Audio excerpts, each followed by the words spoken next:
Today, Dhammapada stanza, I can remember where I stopped. That is why I didn't bring the book. Achirangvata yankayo pathaving adisesati chuddho apeta viññānaṁ niratthaṁ kalingaran.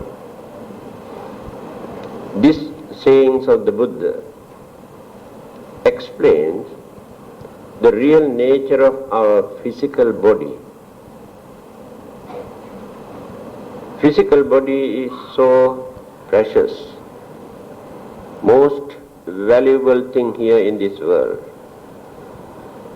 We are willing to spend millions of dollars to protect our life.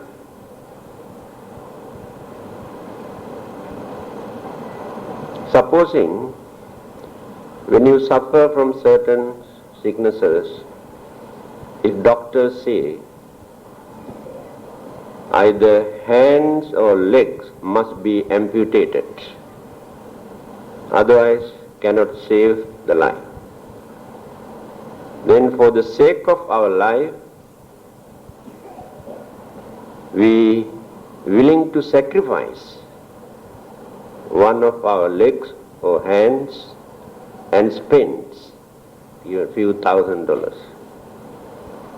So at that time we reduce the craving for our leg. So allow doctors to cut and take away. Then after some times, the doctors say, it is very hard. It is a chronic case. We had to cut the other leg also. Then you say, okay, if no other choice, what to do? Go, I want to live. So without your leg, you are willing to live. Live means craving for your life, your existence.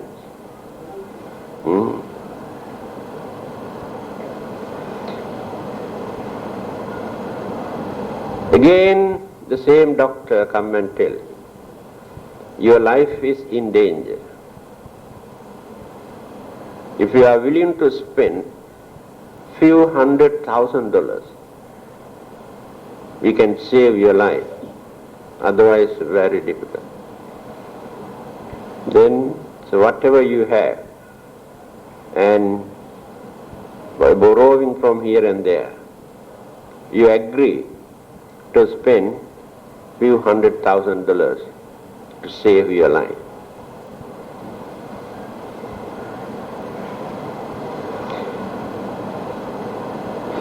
But in Buddhism, there is a saying, Angang dhanang jivitang chapi bang chaje dhare dhamma manussarantu. But wise people, understanding people, are willing to sacrifice property and life and everything to maintain the dharma. Then you may think how foolish these people are. And what is dharma? The life or the physical body that we maintain at the moment is not a lasting one for a short period. How many years can we maintain this physical body? Today, maximum, say 70, 80, 90 years, that's all. After that, we have to face the death. After that death, can we find any value in that physical body that we maintain by spending millions of dollars? So people cannot keep this at home, so dirty and filthy and smelly. So they carry either burns or bury this. Burial or cremation. Then again turn or return to the same elements. We have 4 kinds of elements in our body.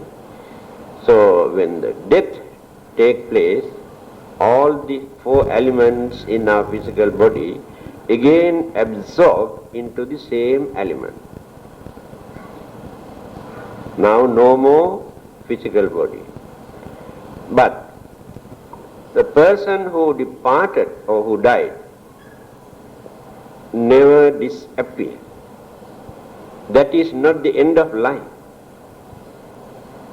It is just like shifting from a rotten house which is about to fall on your head into a new house. That means when the house is already rotten, shaky, unstable, then you shift over to another house. So the life never disappears, just change the house. Just like changing your clothes. When your clothes are very dirty, you change, you remove the old one and use new clothes. So the death is not the end of our life. In fact, death is the beginning of another life. There is no life without death. There is no death without life. Remember this. There is no life without death. There is no death without life. This is the nature of our existence. Here the Buddha says, don't develop too much attachment towards your physical body by neglecting your duties and responsibilities and dharma or virtues or dignity. Don't violate the peace and happiness of others to maintain your physical body. Don't try to maintain your physical body at the cost of others' life. So when we analyze in this way, we can reduce that crazy attitude that we maintain towards our physical body, because we think under any circumstances, by adopting any kind of cruel, any dangerous method, by destroying thousands of others, if we can maintain our physical body, our life, we are willing to do that. This is our normal way of thinking. Such people never maintain the dharma. To many, life is not very important thing. This physical body is not very important. They are willing to sacrifice their life for the benefit of others. Now when you study the previous birth stories of the Buddha, how he had to sacrifice his life to reduce selfishness, to reduce attachment, to maintain his dignity, to uphold the dharma. To such people, physical body is nothing, but dharma, the principle, are the important thing, because the physical body disappears. The dharma that we maintain never disappears. And this very dharma supports us in the next existence. But this physical body cannot contribute anything for the next life. Only the dharma. So when you study the life stories of various other great people in this world, To them, that physical body is nothing. Let us take Jesus Christ. He agreed to die at the cross for the sake of his principle. To him, that physical body is nothing. And today, the whole world respect him, worship him because of that principle. Let us take Socrates in Greece, a philosopher who had very liberal philosophical ideas about life. The government could not tolerate his liberal views. He was given death penalty.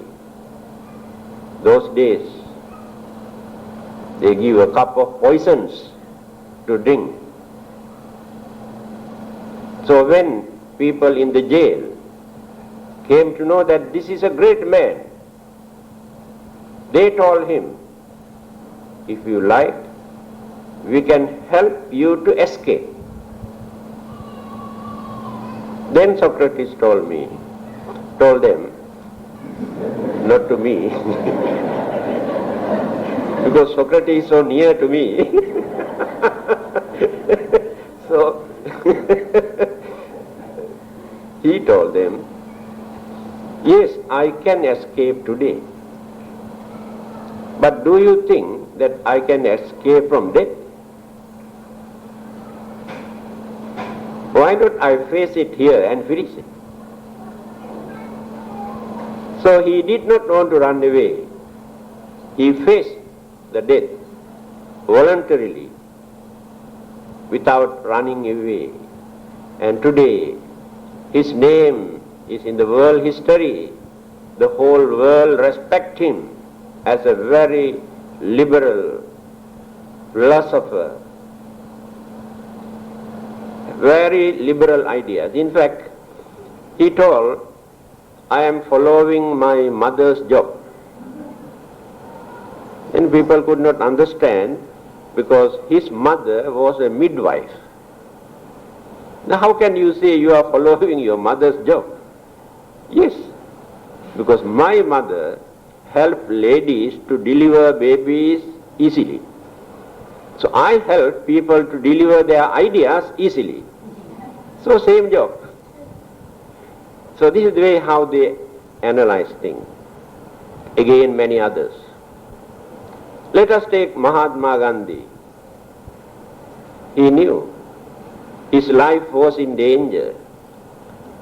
When Hindus and Muslims started to kill each other, he was a Hindu. But he did not support either Hindus or Muslims. He wanted to be a very liberal and unbiased leader. So he advised Hindus not to disturb Muslims. So one fanatical young Brahmin could not tolerate his ahimsa, his non-violence.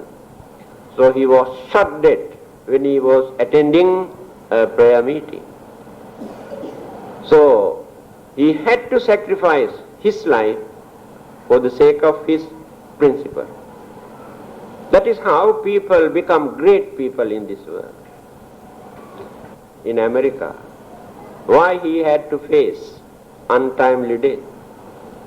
Because he wanted to abolish slavery in others could not tolerate. And Kennedy, he wanted to reduce the discriminations of black and white. He had to face the death. And Martin Luther, Christian leader, who had been working as a well-known religious teacher, had to face untimely death because of this. So when you consider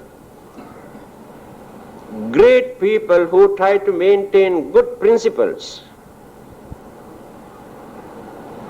always willing to sacrifice their life for the sake of others.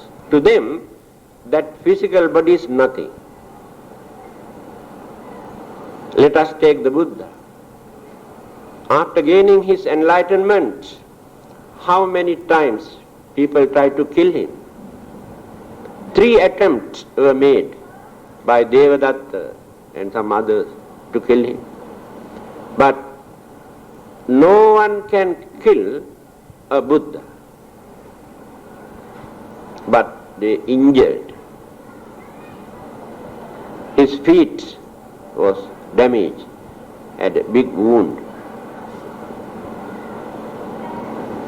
So he too had to face all these problems, because there's a very important thing for you to understand here.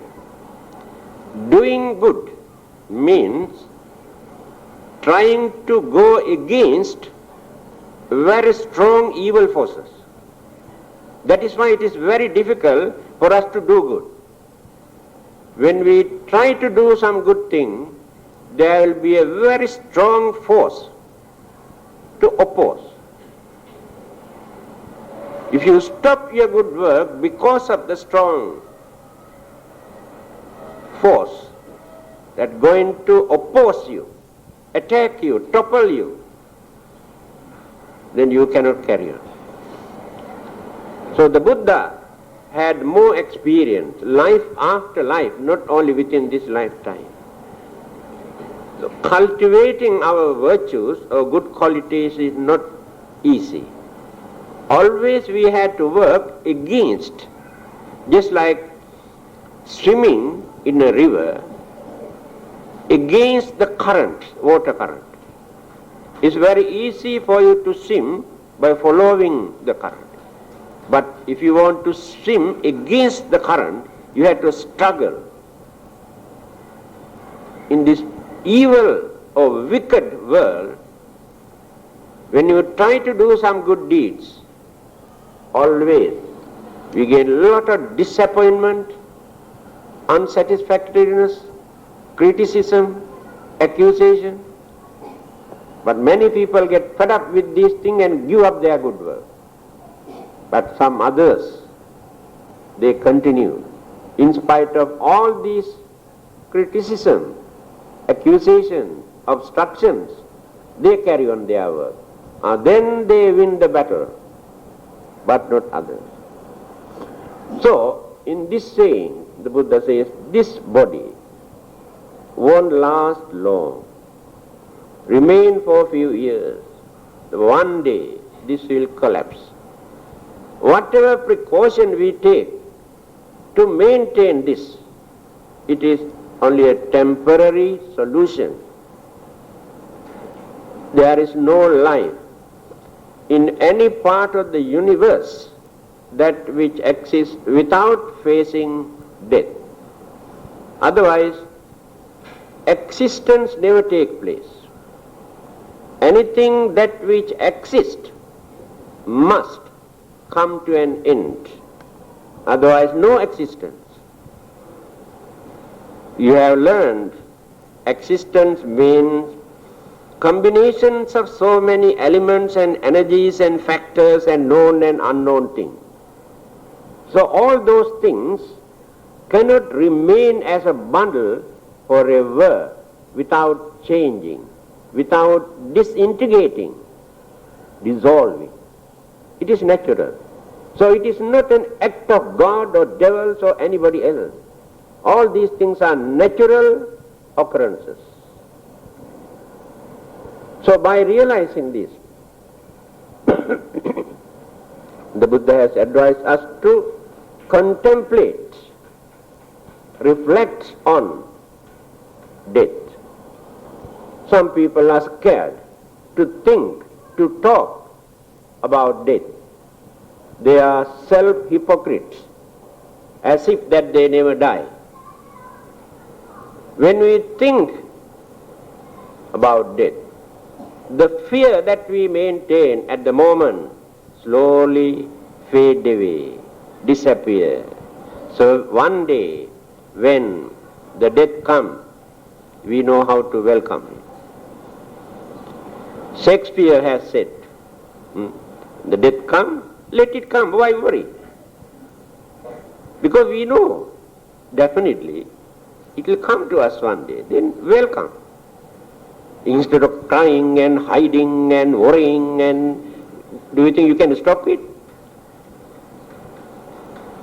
Because we must learn how to face facts in life. Certain things are unavoidable to stop. No solution, although we like. Then when we contemplate in our meditation, I think you can remember, I think here Sunday morning or full moon, new moon days, I can remember, I have told you the important 5 points given by the Buddha for us to contemplate, to meditate every day. Then the fear and worries slowly disappear. Then we can become very cheerful. Without worrying, we can go ahead with our work. What are those 5 things? I'll repeat. You might have heard. I am subject to, my body is subject to decay, old age. I have not gone beyond that. I am not free from old age and decay. When the old age comes, then nothing for you to worry, because your mind is used to it. Because you contemplated earlier that it is true. Now you are having daydreams only. You think your beauty, your youth, your complexion, your features you can maintain forever like this. When one day you come to know all these things are fading away, then you say, what a pity, I feel very sad. Now I got wrinkle here, I don't know what to do. This is the problem with you. Then you go and buy so many expensive things and apply, rub and use all sort of things, spend for hours, and again go and see the mirror, a little bit, and next day morning worse. This is the way how you spend your life. So no one can stop it, face it. Then, sicknesses. People always come and complain about sicknesses. Don't know why, we are still young. Don't know why we had to suffer from all these sicknesses. We never knew that we had to suffer like this. There is no age limit for sicknesses. At any time, any kind of sicknesses.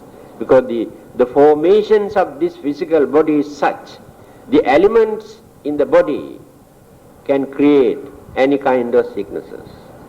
So, contemplate. When sicknesses come, don't cry, don't worry, don't go panic.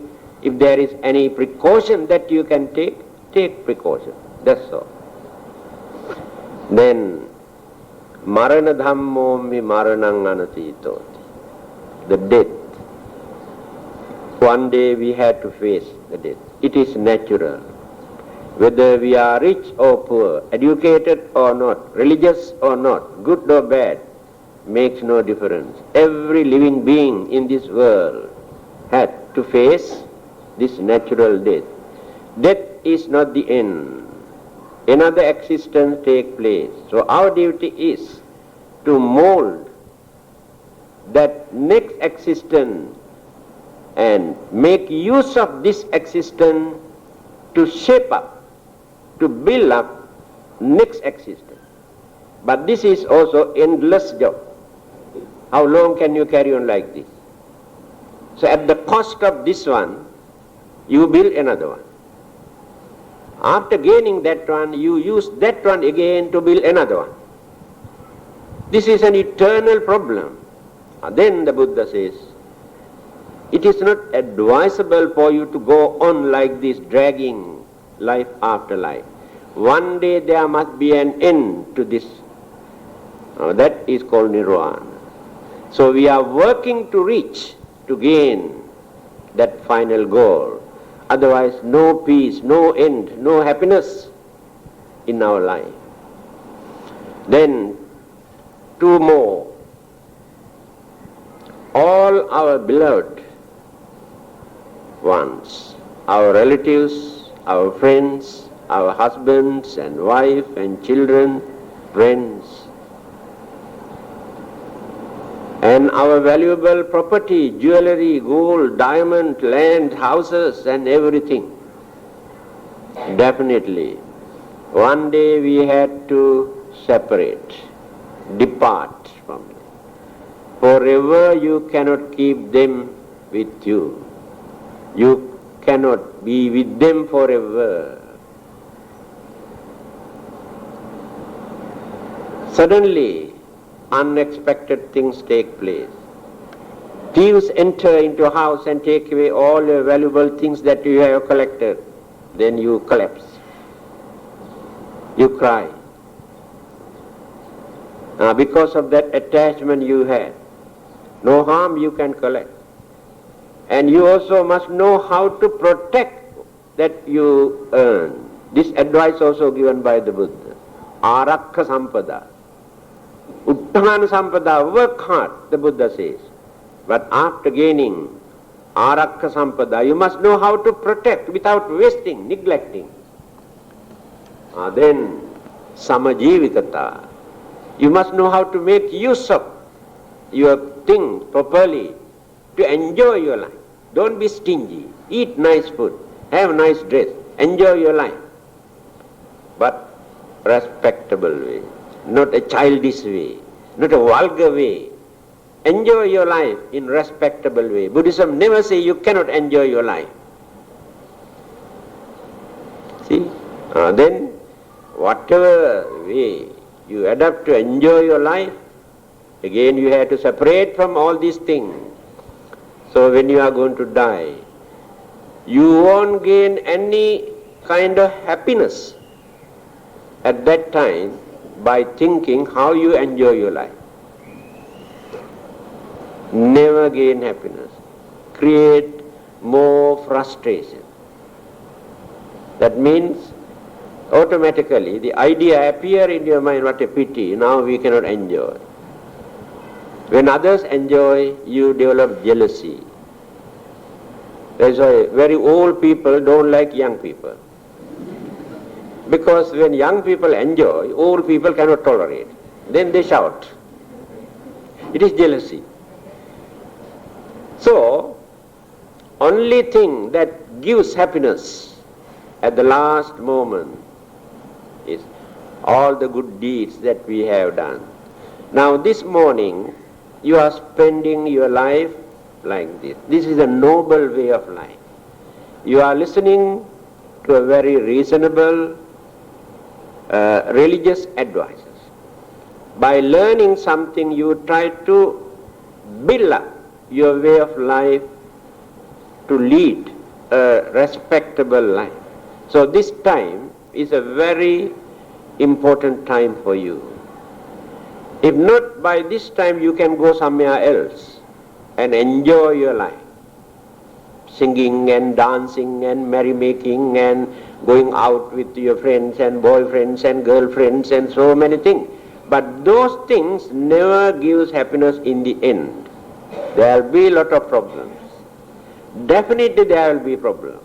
But this never create any problem. Every time when you think, oh, Sunday morning I spend at least 1 hour or 2 hours in the temple, learning something, listening something, attending religious services. Throughout your life, you can maintain that happiness. Not only that, you also get knowledge. That is very important to carry on your life without facing so many problems. You learn how to avoid problem, how to escape problem, how to settle your problem. These are the important things. Then the last one. Our existence here in this world depends on our previous karmas. Life can become pleasant or unpleasant due to certain good and bad karmas that we have done during our previous birth or early part of this life. Not only during the last birth.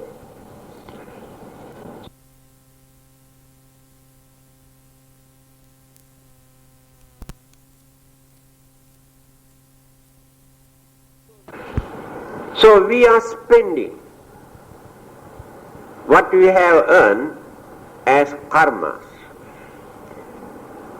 So while living here, again we accumulate good and bad karmas, both. And the effects of this karma, again we experience in the next life, in the next existence. So the life can become pleasurable or miserable by depending on our good and bad karmas or action. So the karma is responsible for our life. Others cannot change. Very difficult for others to change. Because I am responsible for my own karma. Either my father or mother or wife or husband or children are not responsible. They cannot change my karma. I cannot change others' karma. This understanding is very important for you to take the responsibility of your life. Otherwise you may think, why worry? There are some others who can help us. If not, God help us. That belief is there. God also cannot help. The God also cannot change your karma. Remember this. You can go and pray and worship, but God cannot change your karma. You have to face. So these are the 5 kinds of advice given by the Buddha for us to contemplate, to meditate. Then you get used to these things. Then slowly, unnecessary worries, mental disturbances disappear from your mind. You can reduce a lot of your worries if you can maintain, remember these 5 qualities. So, this body is uncertain. Death can take place at any time. After our death, still we cannot imagine the next existence depend on the accumulations of our good and bad karma. Not according to our hope. Understand? You can think, oh, after my death I want to go to heaven. That is your hope. So if you have not collected enough petrol to go to heaven, how can you go? You must collect petrol. This petrol means karma. You can start engine but cannot run without petrol. So you can go anywhere after collecting energetic karmic force. And this dirty physical body will collapse, die, decay, burn, bury. And after that, this physical body has no connection with our departed life current, life process. Life is an energy. Physical body is not the life.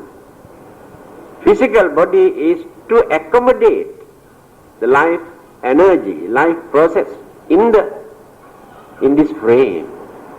So when this one collapses, the life current depart from here.